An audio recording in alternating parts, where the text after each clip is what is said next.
Using data to drive decisions at work is super critical for us.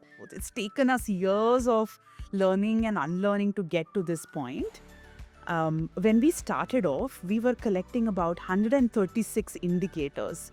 And from that, we had to really come down to saying, what are the two most important indicators that each of us are going to use? And that was a huge exercise. There was a lot of loss, and there was a lot of, arguments and debates within the team. One of our mentors said this very well. They asked us, what are you going to do with that data? I thought that was critical. So any data point we almost evaluated, is this going to help me at this point or not? I think there are different reasons why you collect data, right? Are you doing it for research? Are you doing it for monitoring? Are you doing it for evaluation? If you're doing it for research, you probably need all of that data. But as social entrepreneurs, especially in the work that I do, we are very field-based. We're using data to see if we're improving our programs, if we're having the impact that we want to make. And therefore, if I keep that lens in mind, all I'm looking at is this helping me find out if my program is doing better? Is this helping me find out if I'm having an impact? And if it doesn't do either of these, I don't need to collect that data.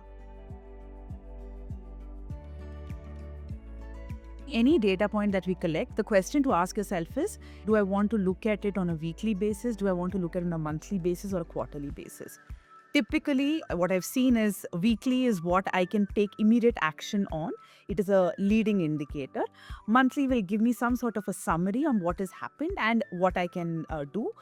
Quarterly is always a lagging indicator, which is very helpful to improve the next quarter and take decisions accordingly. That is typically how we decide if we want to keep a data point or not, especially for monitoring.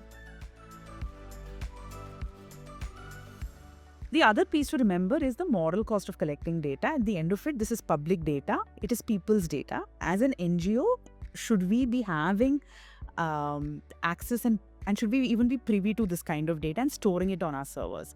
I think that's an important question to ask ourselves as we start looking at what all data we want to collect. At FMCH, we've now built a culture around asking ourselves what kind of indicators are important. And there are still times when we have this massive argument around, I think we should add one more indicator, etc. And I think the question now, even when I go and tell the team, we should add this one more indicator, people come back and say, why are we going to add this? What are we going to do with it? And I think it's just beautiful to build that sort of a culture because it also keeps all of us in check.